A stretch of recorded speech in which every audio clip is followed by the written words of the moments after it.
मेरे प्यारे साथियों, सभी को सुप्रभात। मैं अंशिका कक्षा 12वीं की छात्रा आप सभी को हिंदी दिवस पर अपने विचार प्रस्तुत करना चाहती हूँ।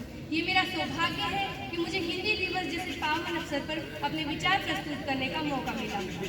जैसा कि आप सब जानते हैं कि हमारे भारत देश में 14 सितंबर को हिंदी दिवस मनाया जाता है, परंतु किसी ने यह सोचा है कि हिंदी दिवस को मनाने के लिए केवल एक दिन ही क्यों, हिंदी को मान्यता देने के लिए केवल एक दिन ही क्यों। जैसा कि आप सभी जानते हैं, हमारा भारत देश अंग्रेजों का गुलाम रहा था, तो जाहिर सी बात है अंग्रेजों का शासन था हमारे देश पर, तो अंग्रेजी भाषा का प्रचार हुआ और हमारी हिंदी भाषा का धीरे धीरे पतन होता रहा। परंतु हमारे देश में कुछ ऐसे महापुरुष भी थे जो हिंदी भाषा को शिखर तक ले जाना चाहते थे। मैं बात कर रही हूँ बना ली एक साइड बीच में ताजा चपरली साइड ताजा मैडम नहीं में हिंदी सम्मेलन समारोह में यह निर्णय लिया था कि हिंदी को राजभाषा घोषित किया जाएगा। तो हमारे 14 सितंबर 1949 को संविधान सभा सम्मेलन में एक मत से यह निर्णय लिया गया कि हिंदी को राजभाषा घोषित किया जाए। तभी से हमारे देश में नित 14 सितंबर को हिंदी दिवस मनाया जाता है। हिंदी भाषा को देवनागरी लिपि की कार्यकारी और राजभाषा का भाषा अधिकारी रूप में दिया गया। हिंदी भाषा हमारी राजभाषा ही नहीं, हमारी दिल की भाषा है, जो कश्मीर से लेकर कन्याकुमारी तक, संसद से लेकर सड़कों तक और साहित्य से लेकर सिनेमा तक हर जगह संवाद का सबसे बड़ा अवसर बनकर सामने आया है। परंतु बड़ी ही दुख की बात है कि हमारे ही देश में हिंदी अपने ही बेटे बेटियों से अपमानित हो जाती है।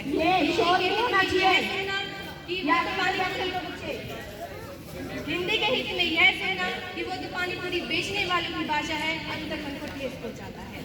सन 1899 लॉस एंजल्स मैं बात कर रही हूँ हमारे ज्ञान के शिखर पुरुष स्वामी विवेकानंद जी की। उनसे एक दिन एक अमेरिकन ने पूछा, how are you Swami ji. Swami ji ने बड़ी ही प्रेम से उत्तर दिया, मैं ठीक हूँ।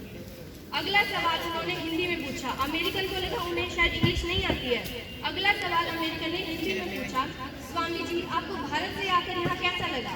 तो स्वामी जी ने उत्तर दिया, I am feeling good, your country is so beautiful. American उलझन में उन्होंने स्वामी जी से पूछा, स्वामी जी जब मैंने आपसे अंग्रेजी में सवाल पूछा तो आपने हिंदी में जवाब दिया, और जब मैंने आपसे हिंदी में पूछा तो आपने अंग्रेजी में जवाब दिया, ये कौन सी पहेली है। तब स्वामी जी ने सूझबूझ से उत्तर दिया कि जब आपने अपनी मातृभाषा का प्रयोग किया तब मैंने अपनी मातृभाषा का प्रयोग किया, लेकिन जब आपने मेरी मातृभाषा का सम्मान करते हुए हिंदी में सवाल पूछा तो मैंने आपकी मातृभाषा का सम्मान करते हुए अंग्रेजी में उत्तर दिया। 123 साल हो चुके हैं इस बात को, हम अभी तक नहीं समझ पाए कि स्वामी जी क्या कहना चाहते थे। हम नहीं समझ पाए कि ओछी राजनीति का सबसे बड़ा षड्यंत्र यही है, हमें धर्म, जाति, लिंग आदि के नाम पर बांटना। आज मुझे इस मौके पर हमारे ज्ञान के शिखर पुरुष श्री स्वामी दयानंद सरस्वती जी का एक कथन याद आता है कि भूल करना बुरा नहीं है, भूल करते रहना बुरा है। यदि आपने किसी भाषा को छोटा कह दिया है तो उससे जुड़े साहित्य, उससे जुड़ी संस्कृति, उससे जुड़ी हर इतिहास को आपने छोटा कह दिया है। यदि आपने हिंदी अवधि पर कीचड़ उछाला तो उसके छींटे महादेवी वर्मा, उसके छींटे कबीरदास जी पर भी पड़ते हैं। यदि आपने ब्रज भाषा को छोटा कह दिया तो उसके छींटे सूरदास, श्री महाकेशव, रसखान पर भी पड़ते हैं। मैं अंग्रेजी भाषा के महत्व को बुरा नहीं कहती, परंतु हिंदी भाषा के महत्व को छोड़कर अंग्रेजी भाषा को महत्व देना बुरा है। मैं निवेदन करती हूँ हर उस इंसान से जो हिंदी को कम मानते हैं और अंग्रेजी को छोटा मानते हैं। हिंदी हमारी सबसे प्राचीन और एकता और अखंडता बनाए रखने वाली भाषा है, उसका सम्मान अत्यधिक जरूरी है। इसके साथ मैं अपनी दो पंक्तियों के साथ अपनी वाणी को विराम देना चाहूँगी कि जन जन की भाषा है हिंदी, भारत की आशा है हिंदी। जन जन की भाषा है हिंदी, भारत की आशा है हिंदी।